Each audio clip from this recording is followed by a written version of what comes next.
I am in the midst of Nick Carter's ghost story by Nick Carter in quotation marks.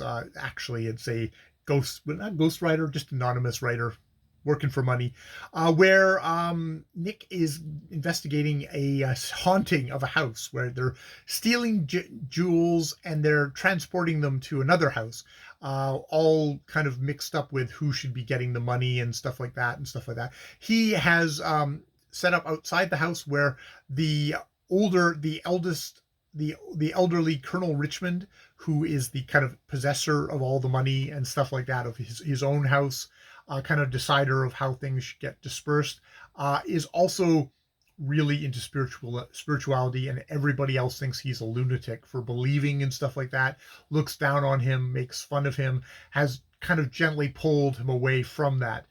But he's hanging out outside.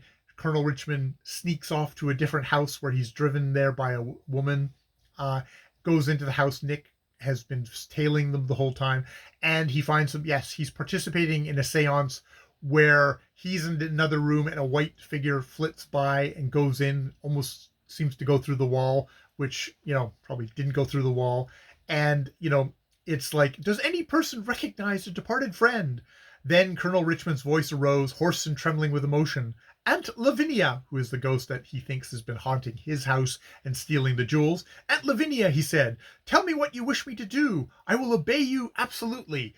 This is a fellow who has been already rooked by spiritualists, spiritualists and fraudulent spiritualists at that, ones that are really going for the money already, and he's apparently fallen in for that again. But I'm finding this interesting, just as, okay, here's a crime thing where it's like the obvious trope is like, I've got an elderly relative who has fallen for this kind of bullshit and we're trying to protect him. We know it's all bullshit. And Nick Carter, the detective, is here to kind of like go, aha, we know what's happening. So we'll see how it goes from there. But yes, I just thought it's one of these things of like societal attitudes towards stuff like spiritualism and ghosts. This is a book, the late 1890s.